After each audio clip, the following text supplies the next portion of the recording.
So, Ollie Film Family, another wonderful podcast is just about to happen. I can feel it in my bones. The man opposite me, when I jumped up from running to ADing, was someone who gave me the chance to first and maybe learn it and probably fuck things up that I didn't know I was fucking up. So for that, I'm eternally grateful. And now he's also coming and going to talk to us for an hour about what he does and who he is. So please tell the listeners who you are and what it is that you do. Hello, my name is Oliver Murray and I am a director, and occasionally when they let me, I'm also a writer. Nice. Yes. How long have you been writing for? Or has it always been a passion? It's always been the thing. I mean, God, we need a whole nother podcast to get into the business of writing. But yeah. Which we can do. We can do another one later, the business of writing. I like it already. Let's just roll them out. Yeah. Long form scripts or there's all sorts of stuff, podcasting even. Or, I think the exciting bit at the moment is it's sort of exploding week after week into all these different avenues to be creative, get projects going, and that's what it's all about, isn't it? Really, getting these things made, getting them out there, getting them made, and giving something people to consume. So I guess from a writing perspective, is there stuff that you're like, I love writing comedy, or I love just writing comic scripts, or what is it? What is your passion in the writing? My favourite thing to do, because I love the research, and I love the research in the docs that I've made, or in the content. Or it's as you know, these things live or die in the prep, and I think that's often slightly misunderstood of like what our roles are. Certainly, what your role is. The idea of kind of turning up and organising the thing. It's all, you're screwed if you turn up. You don't know what you're doing. Exactly. So usually it starts with either a seed of an idea, whether that's a brand's idea of what they think their story is, or an agency's idea for a new product, or an estate wanting to celebrate the legacy of an individual that they look after. And sometimes it's important that it's straight up non-fiction, and sometimes it's the complete opposite. So I think it's possibly my favourite bit, because it's also it's just me and a pencil and a notebook, and it's the purest form of whatever the story is going to be. So everything from there is it's sort of, you then try and move what you wrote on paper towards actually getting up there on screen in the most efficient way and the most reverential way to the original seed of an idea. And I think also recently I've been very lucky to be able to tell the stories of some individuals that are really important to a lot of people, fans and family, and real. I've done a lot of work in the music industry, and you only get one shot at making these sort of tentpole docs on people, and so I think the earlier you can get in there, hopefully the easier it is to honour those people in the right way. So it's kind of that sort of organic that as a director you would end up writing, I suppose. That's sort of, it definitely I came to it through directing, rather than, I think lots of people write and then say, let's stick it on screen. I was more, I think there was a number of factors, but I suppose it's also creating your own opportunities. There's another thing of I guess it seems like we should just get straight into how you got in then, because then that will lead us to everything else that you do. So you were a uni student, a media student, did you just love film from when you were a kid and just jump into an in-house, or what's your story? I did always think that I would in some way be involved in films. Features of some description. I mean, when I was about 10, I kind of thought, Nice. but obviously I had no idea what that meant. But I always loved it. And I just always sort of used to say that to my parents, I'm going to be involved in that one way or another. See, I was music, and then at first I wanted to be an architect. Like, absolutely don't know why.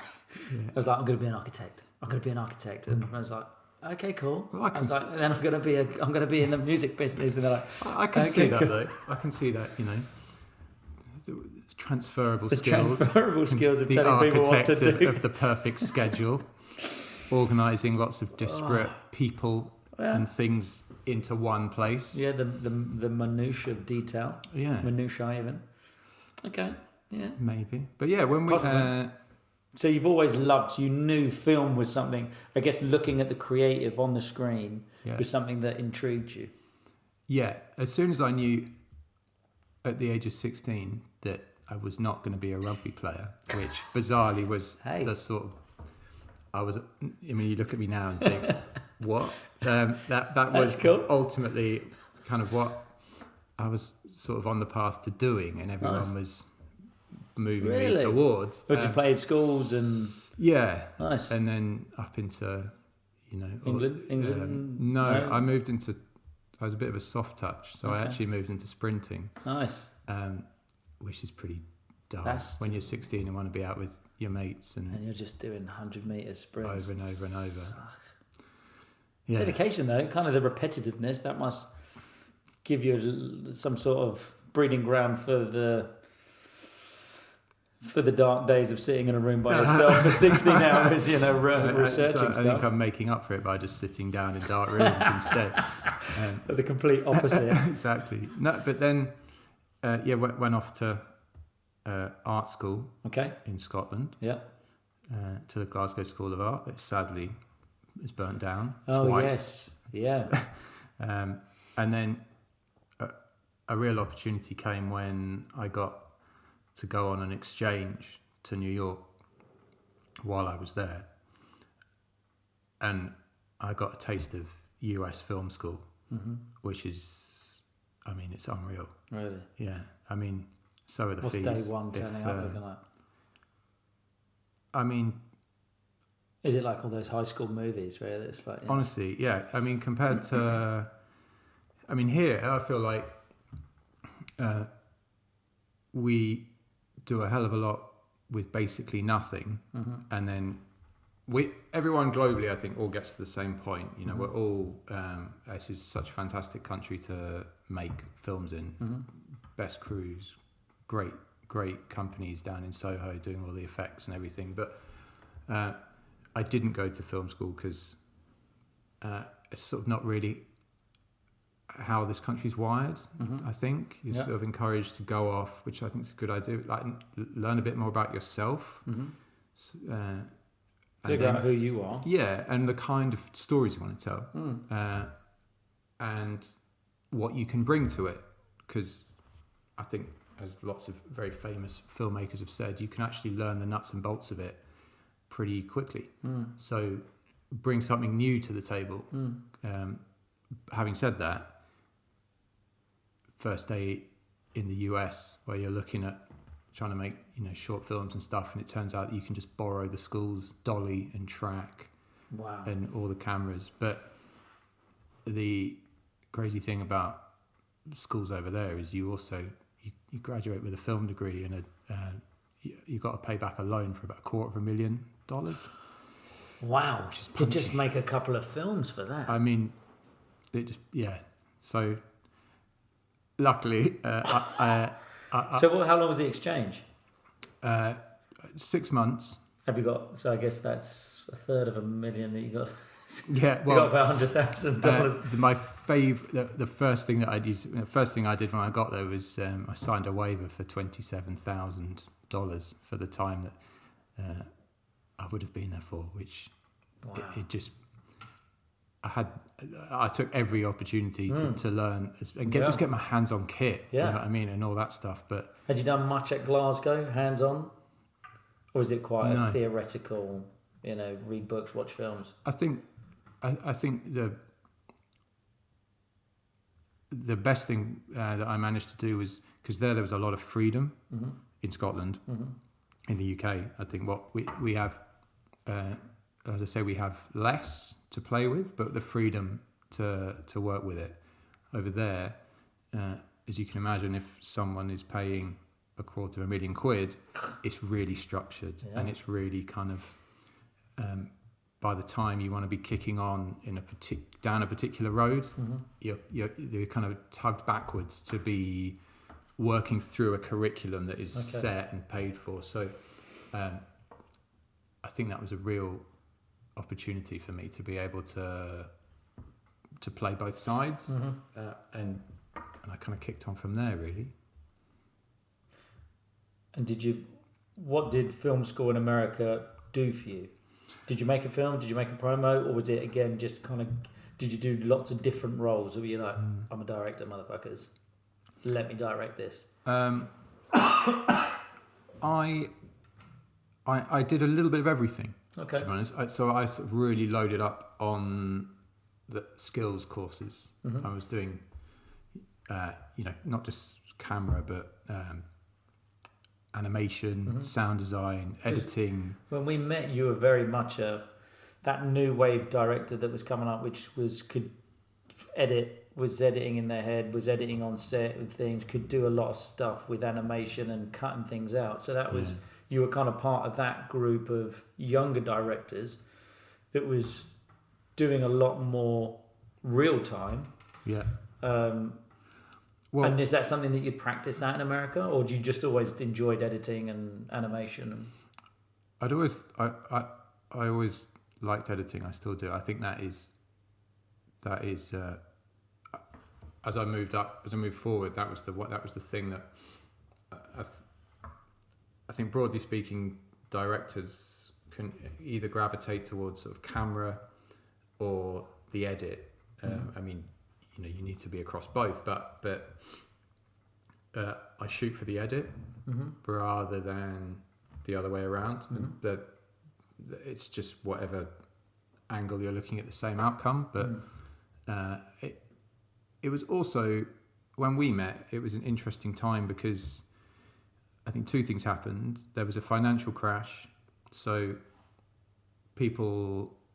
companies that were making content, there was this other new weird thing that no one really knew what it was. It was just still new digital content, and the idea that you wouldn't have to buy space to advertise things or to show the content, the films that they were making.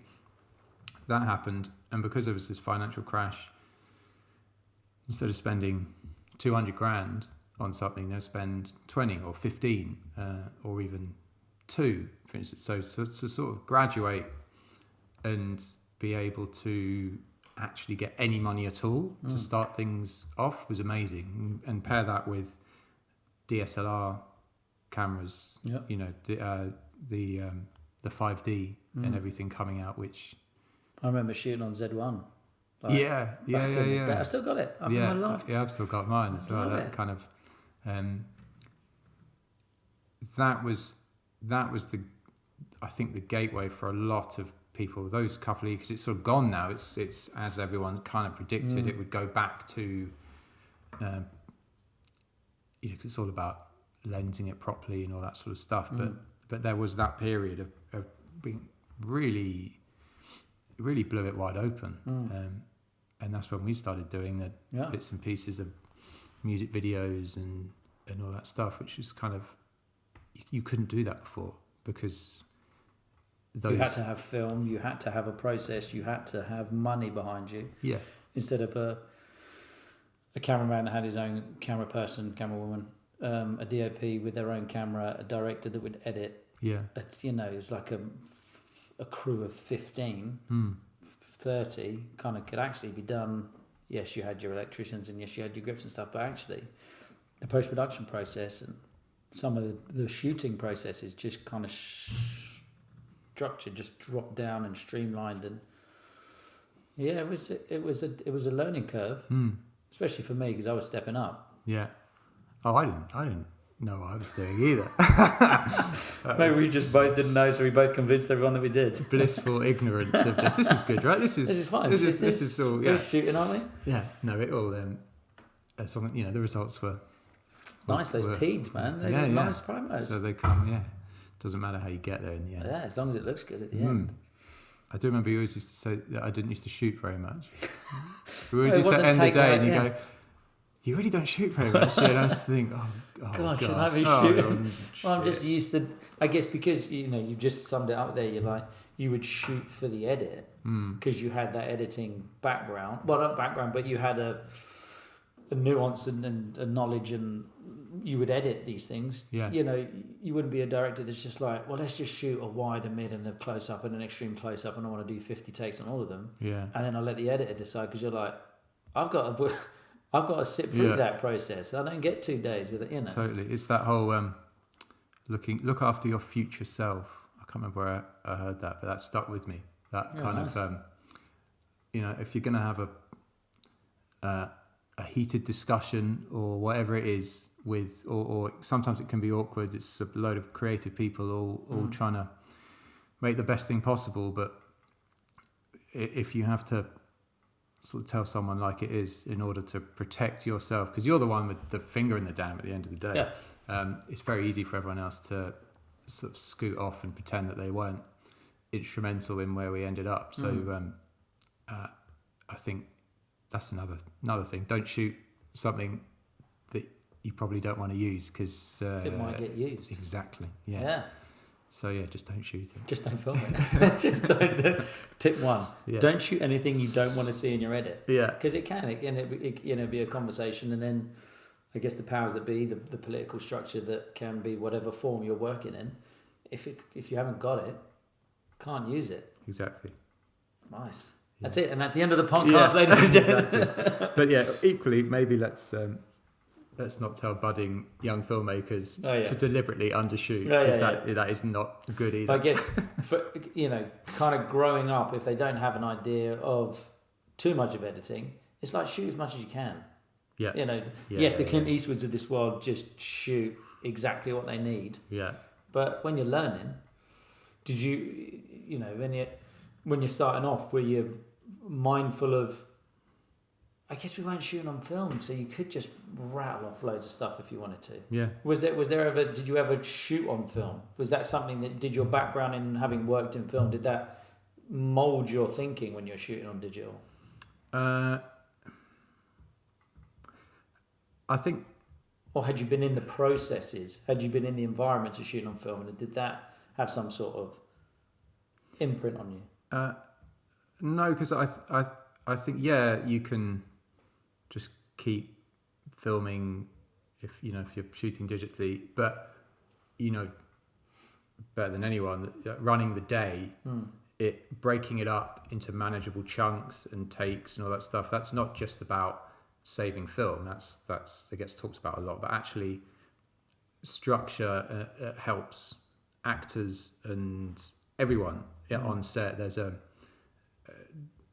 There was a very natural evolution to the way a set is run, which is decades of tweaking and honing it into the best conditions for creativity to thrive.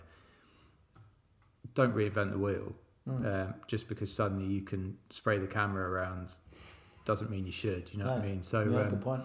And then also, depending on, again, looking after your future self, shoot as much as you can, but when you start scaling that up to features, you can end up with a crippling amount of footage if you have to go, and it's also not just that, but actually the cost involved of storing the stuff is getting equally as prohibitive now. If you're going to do something for Netflix and they want 4K and they want the rushes, which they do, you got to put them somewhere. So if you go off around the world shooting a doc with the idea that you just turn the camera on in the morning, just go out 24 hours, come back, you got to put that somewhere, and your producer's going to be furious when you come back to London or wherever you're based, and that's no good. That's not nice. So you started off. You did a bit of art school in Scotland. You went to America, did 6 months there. Did you ever think, I'm going to stay in America, and I've got LA, I've got Hollywood there, and I've got the New York film scene, or were you always quite a UK based director in mind? What was your thought processes about coming back? My visa was that's it, boom. Mr. Visa said Classic. ship off home. Yeah. So I did that. Okay.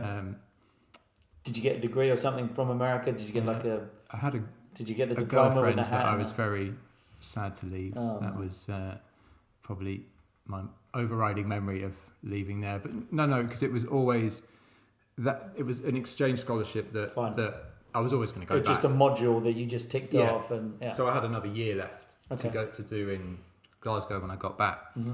So but it was just looking back on it. It seems like a much bigger part of my education, I suppose, because I learned so much in such a short amount of time, and then came back and kind of deployed all of that with the freedom that an art school in this country gives people.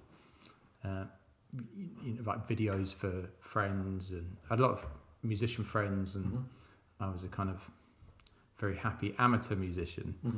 So same. That was a big part of it, was making stuff for nothing, and then I remember when someone gave me 500 quid to make, and I thought, we can go to town. Oh yeah, hello. And then Wetherspoons Thursday, Curry Night Club. Hello. You just try and scale it up, I suppose, and then to a point where you try and make a living, which I'm still. We're all still crunching through that one. We're still getting there. Yeah. So that last year of film of art school, was there something in your mind that you kind of went, once this year's done, I'm in the big bad world? Like what does that thought process do for you, or what did it do to you? I think I was very conscious of that. I think maybe more so than I was a bit sort of neurotic about the whole thing, really. And advice I'd give myself, actually, if I could go back, was just to chill out a bit more. Okay. That it doesn't have to happen quickly. But I knew I wanted to come down to London. I knew that because it's sort of. Were you born and raised London? Oxford. Okay. So both my parents worked in London. Friends was like London was always the place I knew I was going to end up. Okay. So I kind of came down. And you didn't think about coming to uni in London? No, I think because I always knew I'd end up here.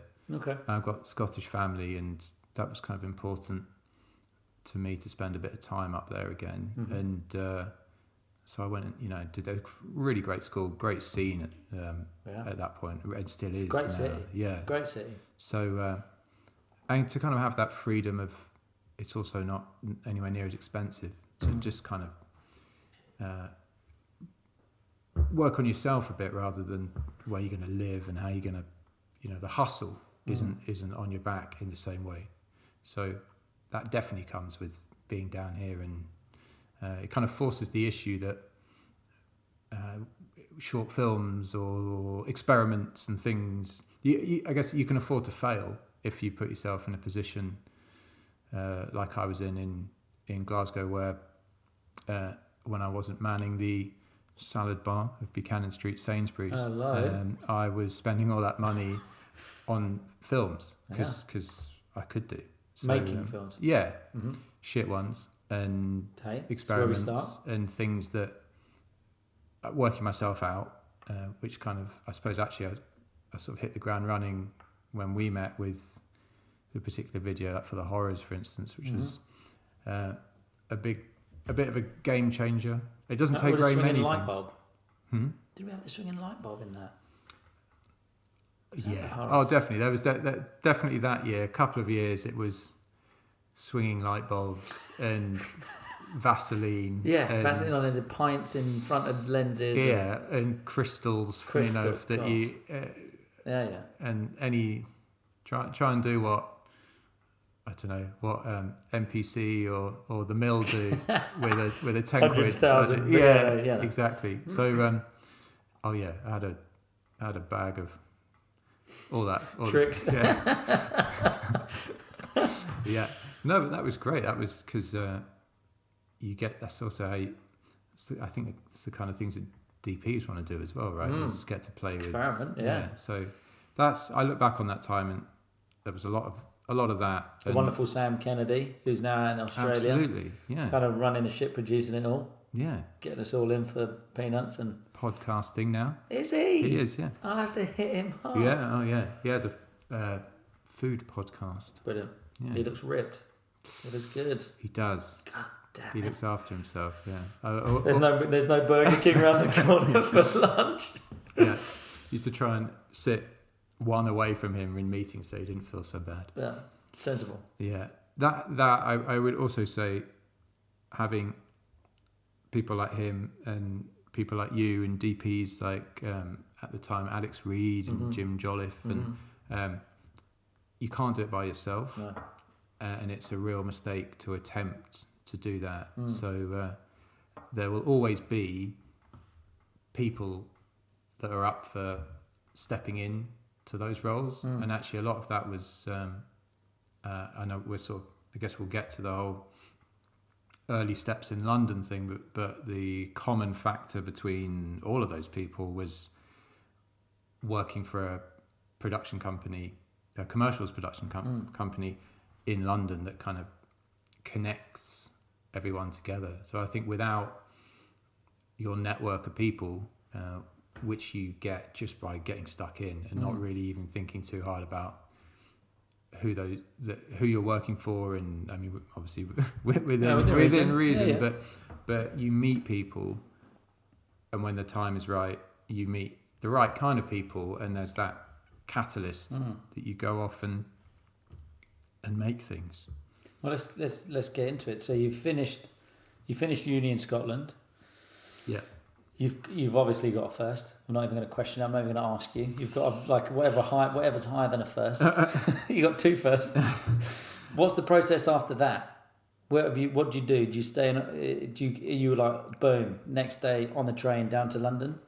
Yeah, literally. With some. Any contacts? Anywhere to go, or just streets are paved with gold, and let's go make some stuff.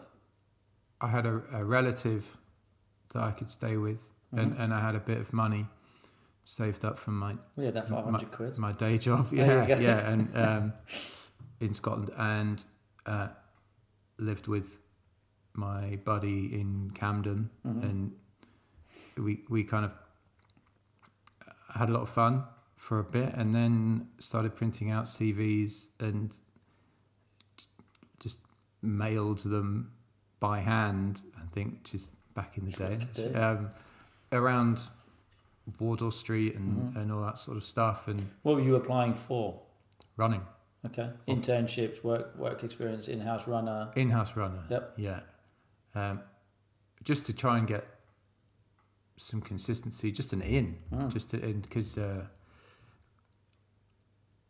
qualifications at that stage don't really count for anything. It's almost like you're building up.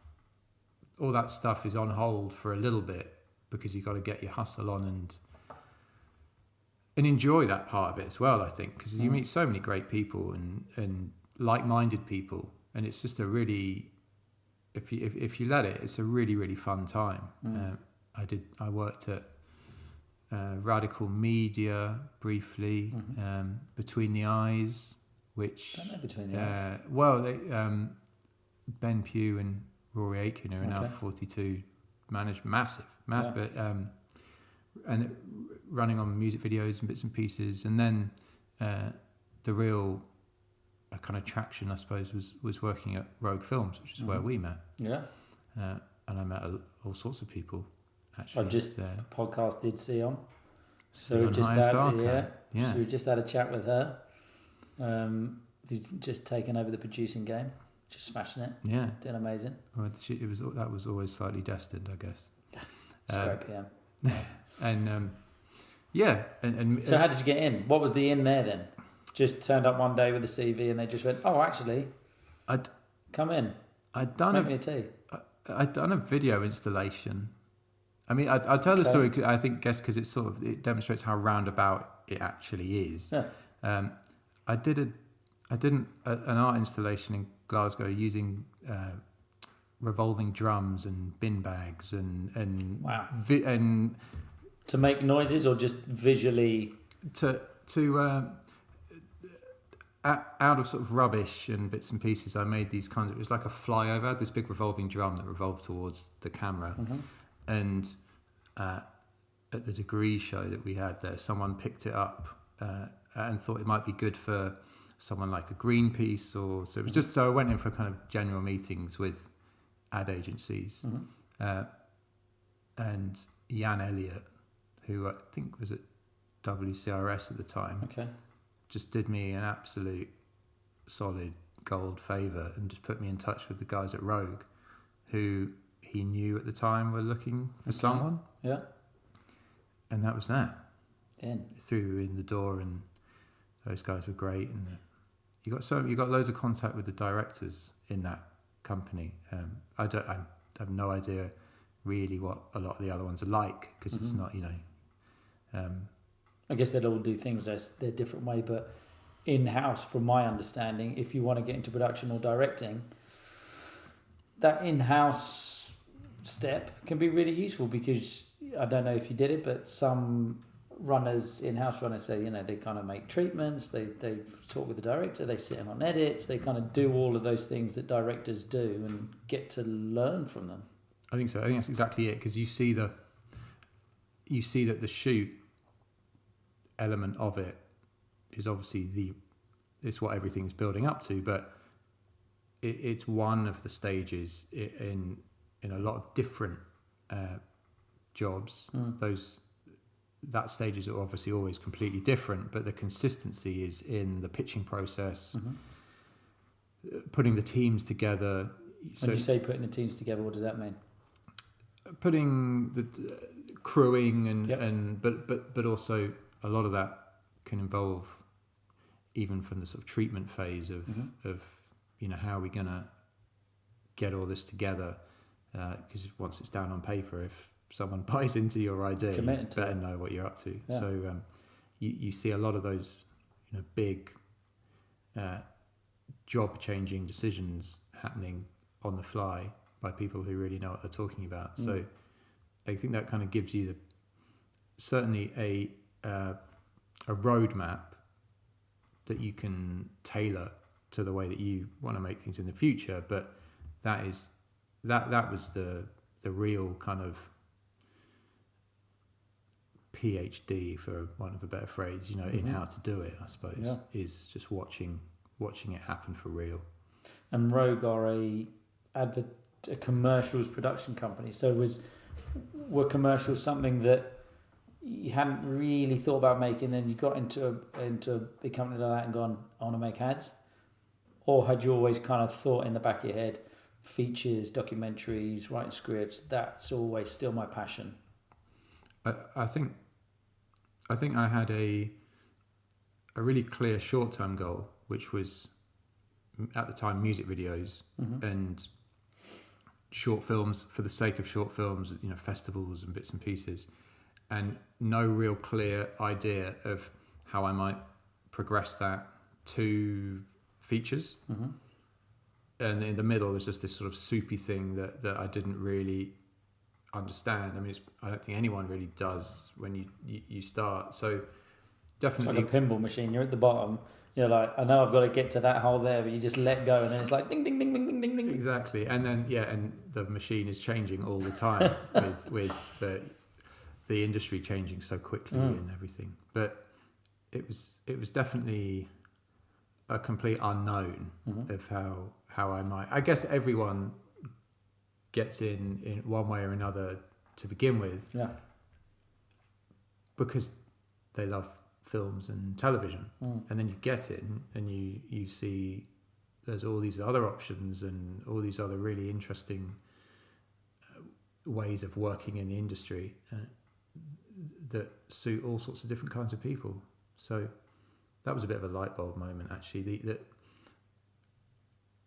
it's not a linear progression. I think it probably used to be. People used to talk about make music videos, make commercials, and then you'll make your first feature. It's just not true anymore.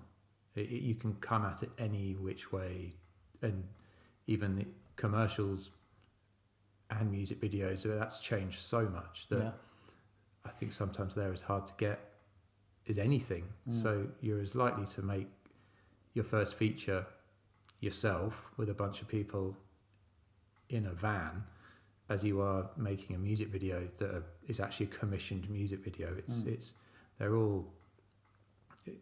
It's never been easier to make stuff with the technology, but I think it's never been harder to bust through for that reason, I think. Is there just a wealth of people now to be able to do it, or is what's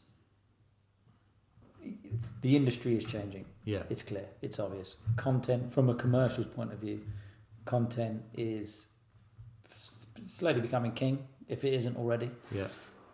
Feature films, have they changed much?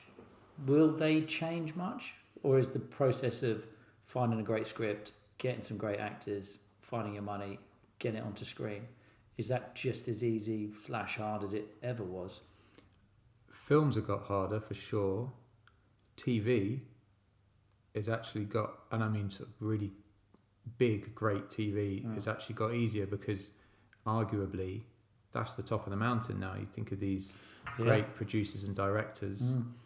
So specifically, you kind of like the Netflix and Apple TV and Sky and be like all these streaming services that want original content. Yeah, I think apologies, there's other ones that do exist. If I did, the Hulus and whatever, there's stuff out there.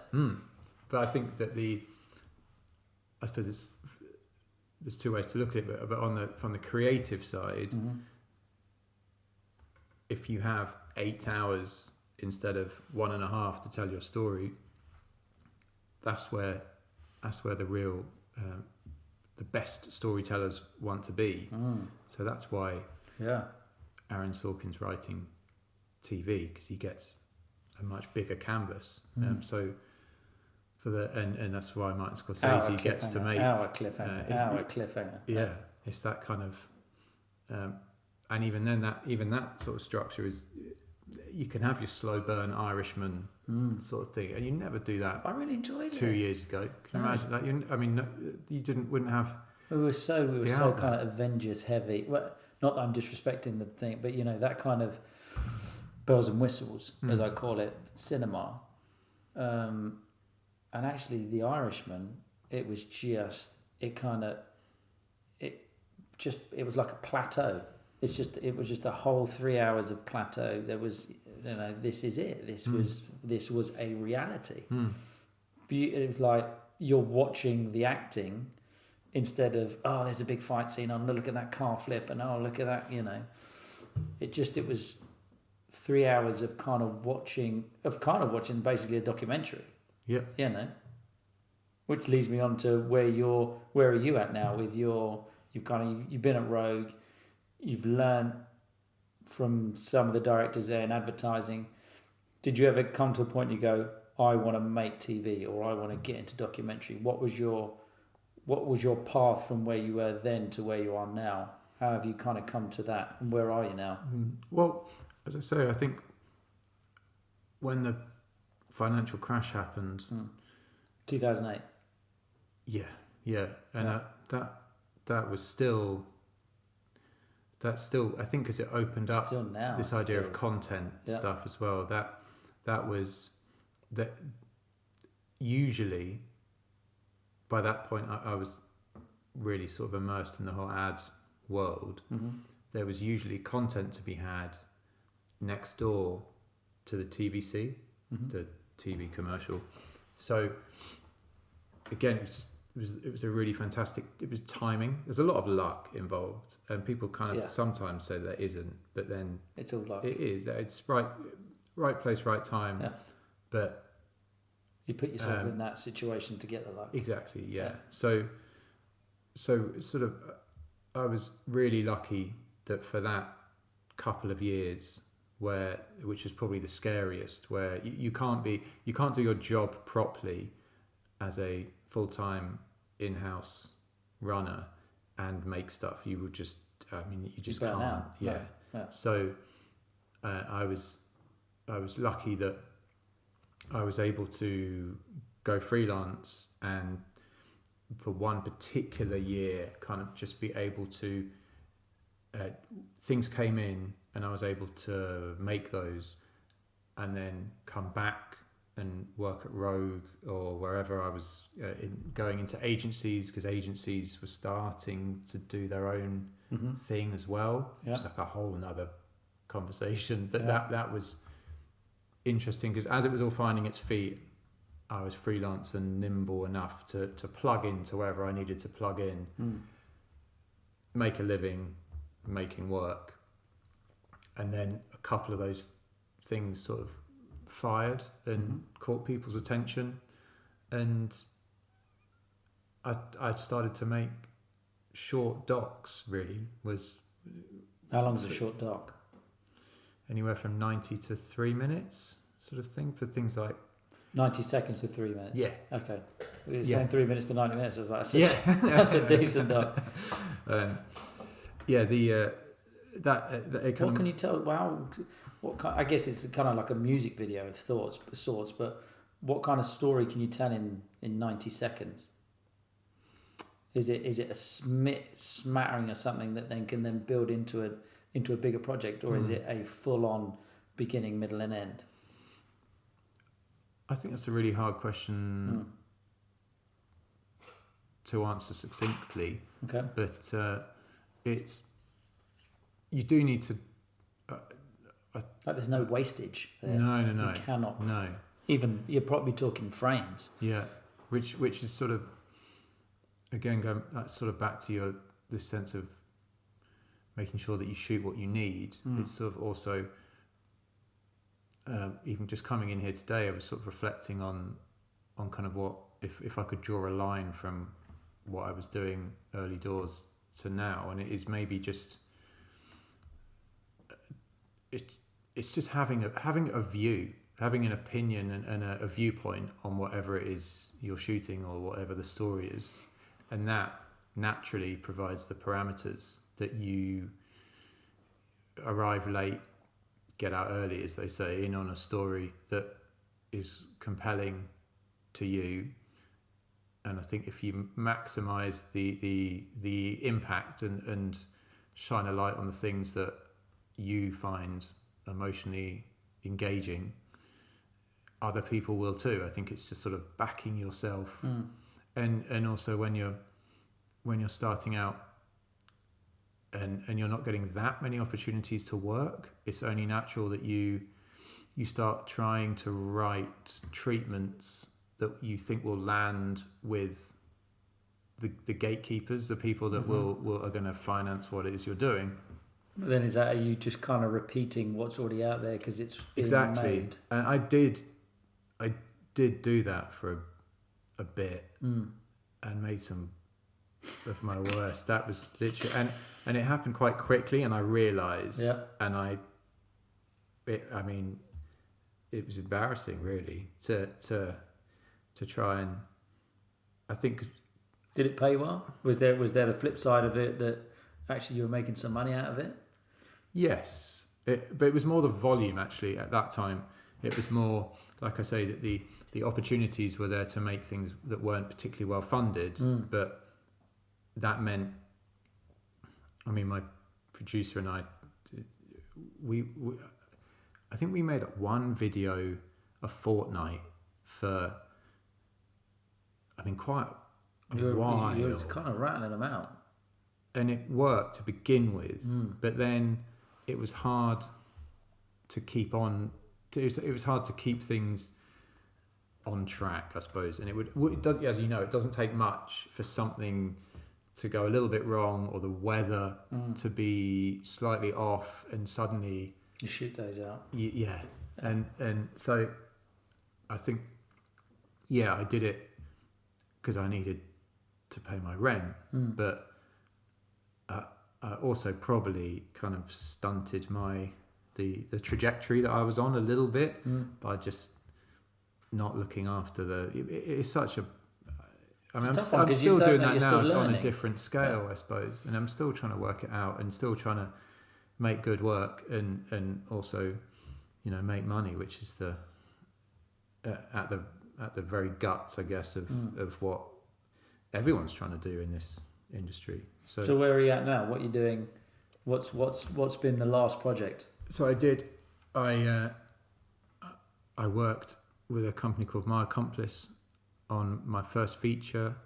Wow. Which started a good few years ago now. That was a bit of a slow burner on Bill Wyman from the Rolling Stones, and he has a ginormous archive of unseen photos and Super 8 films and what were you making? Something for his family, or is it for?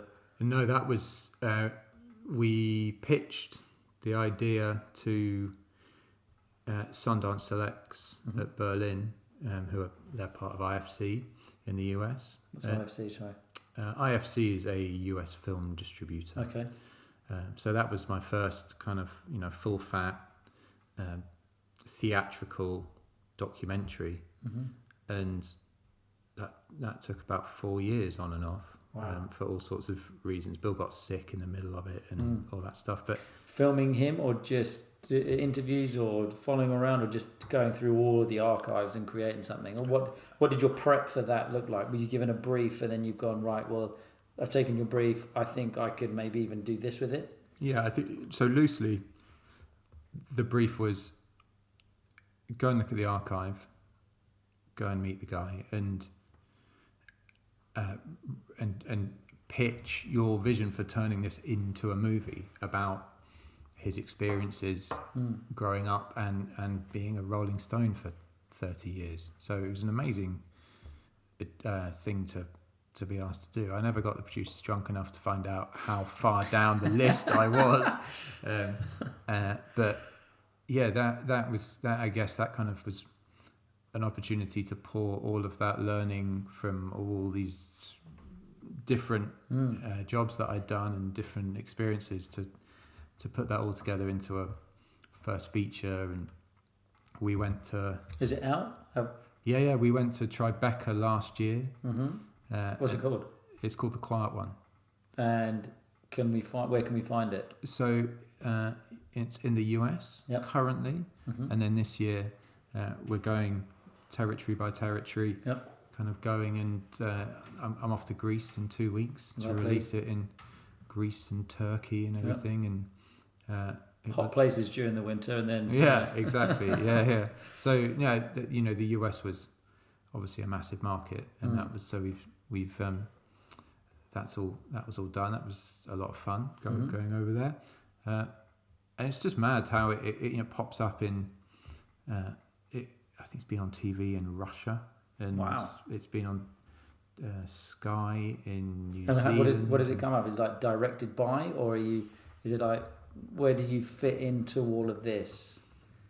Into that documentary theatrical world? Are you a small element in it? Written and directed by. Stop it. So. Mr. Murray, I'm so sorry I called you by your first name. I didn't realise we had royalty up in the place. Yeah. And did the documentary then suddenly spark something in you that you're like, okay, I'm a documentary filmmaker. I'll make an advert, but it's not where my heart would lie if I needed to do it for a year. I think, yeah. The honest answer is we're in such an amazing golden age of documentaries and opportunities to make long form stuff for TV broadcasters, that's definitely my focus at the moment. The way I also look at it though is you have the aim of non-fiction is to make it as dramatic as possible. That's what audiences want. But then in drama, you need to make it as realistic as possible. So it's like The Making of a Murderer, that kind of style documentary where you kind of...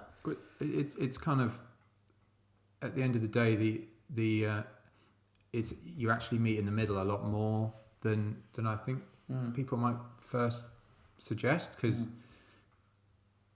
the crossovers, the sort of skills that you learn in that world, I'm sort of again sort of saving up, and I am looking at dramas and things like that, and I've been out the advertising game for best part of 3 years now, because of the docs take a long time. Did you meet Mick? Did you meet the band? How many? So yeah, I mean my favourite is Charlie Watts. I'm still sort of slowly getting over him. That was unreal. And I remember like one of the videos where they're just in this giant tent, and they've got like 2 cameras in this tent, and they just start pumping in foam into the video, and you just see him, and he's at the back, and then all of a sudden someone's just like, "You got to pull him out." So it's just like they just cut to a close up of Mick or whatever. All of a sudden they go back to the wines, and there is no drama. Yeah, it's only rock and roll. It's only rock and roll, yeah. Yeah, that was a wild one, and then it opens up. Once you do that must open up a world of, and I guess his music. You said earlier you were budding muso. Yeah. Music documentaries for someone that loved music and loved making documentaries. That feels like you've lucked out there, dudes. It's like living your dream. Yeah, I mean, so simple. Best job in the world. When it works out like that. I mean, people I've met that I never, I had a poster on my wall, kind of thing. It's that old sort of cliched thing of actually then they're in front of you, and Mick Jagger always told me never to name drop type of joke. It's like, oh no, I've actually been to his house. I've been to their, Did you get to go all over the shop? Did you go globally round with them? No. So were they doing a tour or anything? So because it was so archive heavy, because the job was to sort of effectively the core of the idea was to go back in time using this archive, and Bill has 40,000 photos that he took on tour and off tour as well, and hours of Super 8 films. Not even Super 8, just 8mm from the early 60s when they were kids, doing their thing. So it was really kind of being able to go back and tell that almost like a present tense story of going up through the years with them. And then he leaves in 92. So that's when the Stones element kind of tails off. We move away from that, but it was, that, as you say, that was kind of all those things actually, that it's only really when you sort of come and have conversations like this that it sort of makes sense, I suppose. It all adds up a bit, doesn't it? Yeah. Well, it feels like, from an outsider's point listening in, because yes, we've had chats on set and stuff, but actually you don't really get to do this much chatting. It's like all of the pieces just kept on stacking up and thing, and a little bit more knowledge here, a little bit more thing here, but it very much all tends to kind of do that. Yeah. If you may not even have an end goal in sight. These film students that, I bet if I went into the majority of film schools now, and I said to them, out of the 50 people that are here, hands up, who wants to be a film director? There'd probably be like 98% want to be film directors. As it was the case for me, I kind of went and wanted to be a film director. And then the reality of things, and actually my personality tended to then lead to other things. It's like... When did you know when did you sort of decide on the firsting route? Quite quickly? It took me... As soon as I got onto a proper, proper film set, and I saw what I first did, I was like, oh, there it is. I thought I wanted to be a producer. I thought I wanted to be a director. I thought I wanted to be a thing. I did, try my hand at production. But it just seems to be that my personality just tends to lead itself to AD. Yeah. And having, seeing it done properly, Yeah. you kind of go, oh, that's how it's done. And I think if I hadn't been on film sets with great ADs, I might have been like, oh, well, that job doesn't look fun at all. You're Absolutely, not doing anything right. Yeah. And with that in mind, it's like, did you know of any documentary directors? Did you go and work with any of them, or is there always an element of you're documenting something, even if it is a commercial or a film, you're documenting a moment, so you've got a bit of that already there. Or did you was there someone you go, there's that, I want to be that documentary filmmaker? No, not really, because I think the most important thing when you're making a documentary is to have a point of view on the subject. Yeah, it's got to be yours, because you've got to put parameters on it, because it's all real life, and you can focus in on so many disparate things that that's, I think, the real acid test of the whole job, really, because it's not the job of turning 90 pages into some, into shots that can be cut together to make a movie. It's far more liquid than that, and you're kind of writing it over and over again as you go, and it's constantly about hitting forks in the road every day. When you find new bits of information, you do an amazing interview that you thought was not going to be that great, or suddenly, I know, someone gets really emotional about something that you never thought would happen, and it changes. You walk away from that thinking, well, I've been going in one direction for a year, and I know in my bones now that we got to go another way with it, which forces you to make these big decisions, which doesn't happen in dramas. No, by that point. There. Yeah, there. For better or worse. Yeah. So it's one of the, on the plus side of that flexibility, especially when it's your first outing in the sort of features game, is really fantastic, because you can kind of mess up a couple of times and get back from it, because you can reverse and go forwards in another direction slightly, and just sort of style it out in front of the producers if they ever come to the edit. We did a minute. Yeah. It's fun. Yeah. Here's what we need. Yeah, exactly. So it's a fantastic thought. I never really thought that would be where I am, but I think that's definitely a really fantastic space to be in at the moment, because there's some great stuff. There's amazing stuff coming from all over the place. Well, talking of great stuff, what's the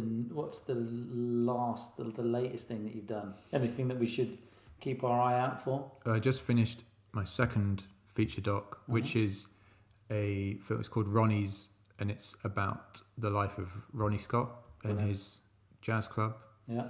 And that will be premiering in early June, and then in cinemas. Check it out. June, July, August, and amazing. Then television at the end of the year. But we did so much work on finding these gems and making them sound fantastic. So the cinema's the place to see it. I worked with some amazing guys in post. So really, I mean, it sounds fantastic. And what's the premise then? If you can, or what's the blurb? Or how did you get into it? Yeah. And two, how did you? What is it? What should we expect? So I'd actually, when I finished the Quiet One, and we went to Tribeca, that's where the world premiere is, out in New York. A producer called Eric Woolard-White came and asked me if he could see the movie, and we'd done a few, kind of as you do, like screenings of bits and pieces, and he just asked if I was interested, which was, it's the best job I've ever got, and it's it was sort of the easiest to get, if you know what I mean, because it was all based on the previous output. So we had a bit of a ticking clock because it's just turned 60 years old. So The club. yeah. Wow. So we needed to be shooting during that year. It just gave us nice to get that, as I say again, parameters of how do you contain such a ginormous legacy, and that was one of the ways to do it. Celebrate those 60 years. But it's about it's a very universal story, really. It's about a working class East End kid and his best friend playing music, finding out that the kind of music that they can't play it in London because there isn't the space to play it. They get out to New York, playing on the Queen Mary. That's the way they used to get out there. That was sort of how they bought passage over there. Saw these amazing New York jazz clubs in the mid-50s. Came back and thought, let's just do our own thing. Literally in a room, what size of this? It's not very good podcasting, is it? To say it's the size of this room, everybody. But tiny little basement room, and it's just a story of how that grows, despite the financial problems, the gangsters, and all that sort of murky world of jazz that they have to operate in. But we got some amazing performances. We got Oscar Peterson, Miles Davis, Van Morrison, Chet Baker, Sonny Rollins, Nina Simone, Jimi Hendrix. Jimi Hendrix died the night after he performed in Ronnie's, and we found the tape. So had never been seen. Bits of it have surfaced, but so if you're a fan of good music, yeah, this is the doc for you then. That was the real realization for me, that jazz is such a broad church, and it's some of the finest musicians of the 20th century came through that place. And there's something. It's like if you're a decent band or you're a decent musician, it's got to be one of your tick. Absolutely. It's like Prince has played. It's like all these huge stars. And actually, when you're in there, it's you, a handful of people. It's not loads of bells and whistles and sparks and things. And 250 people capacity, that place. That's amazing. So intimate. And time again, musicians, when they come through London, will choose to play that. But you think of, and they're playing the O2 or whatever the capacity of that place is.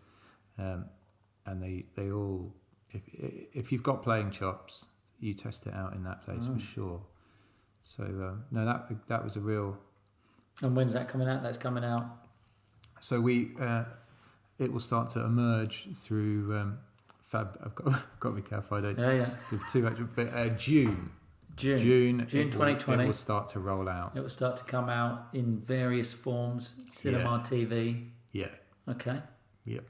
Looking forward to that. Have you got? So where's the premiere? Or have you had that? So we'll have a festival premiere.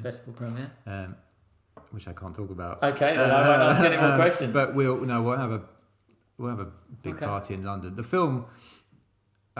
Will you show it at Ronnie Scott's? You get like a projector in and get it down there. We'll do something like that, but then I think we're going to have a big kind of glitzy affair down in town. The film. It's fantastic that it's had this sort of ride so far around with interest all over the world, but I think until it kind of comes home to London, it hasn't really started its thing. That's when I think it'll, as I say, sort of come home and we can really sort of kick off and I'll have done my job when it's screened there. Congratulations, man. It's like coming from where we were 10 whatever years ago to now being a writer director. Has it been 10 years? It has. That's probably easily. Yeah. It just goes to show that with a bit of hard work, luck, patience, obviously some skill, but that's granted. You're not going to make it if you don't have anything. That actually you can find, and also it's it feels like from this chat, it's like find that thing that drives you, find your niche, find your passion. Yeah, that's it. I think one of the most important things when you're starting out as well is you're in a position that it might feel like no one's keeping tabs on you, and that you feel like it's an uphill struggle to get the opportunities to make anything, or even just get on set. It can feel almost impossible. But I'd say don't rush it, because it's the one time where, because no one's looking at you, you can find your feet in your own time, and don't take too many opportunities that aren't you early doors, because you can't take that back. When you're sort of your brand or whatever it is, or whatever you're about, in whatever role you're doing, kind of just make sure that you take your time in identifying it, and then when you do it, like, come correct and do it properly, because it's very hard to backtrack. I think, especially once it's out there, it's out there. Yeah. It's got your name attached to it. Yeah. So I mean, I guess if my dream had been scripted comedy, I'm a million miles away from that. So you similarly, whatever role it is that you want to do, take your time working it out. I wish I'd actually been a runner for a bit longer, when looking back on it. Okay. In-house or on set? I was rubbish.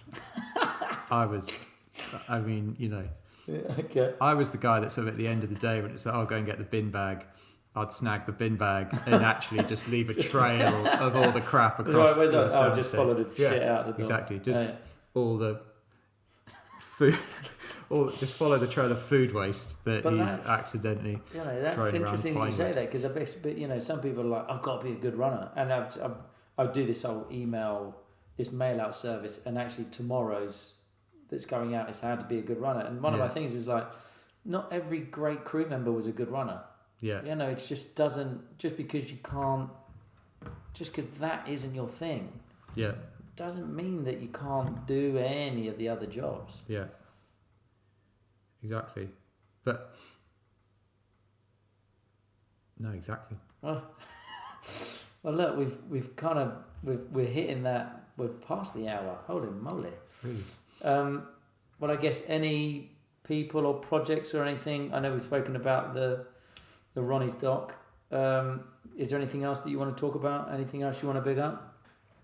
Not really, apart from, I think what you're doing with this is pretty fantastic. Congratulations. Thank you. Thanks. I wish there was more of this when I was knocking about, because I could have done with just people talking about this sort of stuff. I do think the old advice is often, it's true, even and it can be pretty frustrating, but the game is moving really fast, and technology is changing, and outlets for all this stuff is changing. But I think when you're starting out, it is still, the industry is actually, it's pretty old school in the way that clever people worked out the best ways to make films. So don't try and reinvent the wheel, and keep your ears open and your mouth shut when you're on set, and you'll be all right. Boom. I'm not even going to try and give anything other than that. So just thank you for your time. Thank you. I hope you all get loads of useful stuff out of that, because that was a fantastic hour. Go to the time scheduler, share it, subscribe, send it to friends, and until we meet again, ladies and gents, that is a wrap.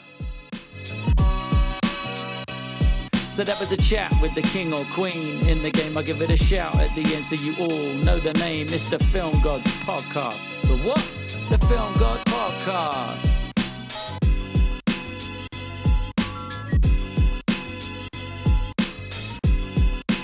The Film Gods Podcast was produced by Fiasco Films Limited. Special thanks to Island Studios for the recording space. Music created by Mr. D-Grade and sound engineered by Mr. David Fogarty. And be warned, some episodes do contain explicit language.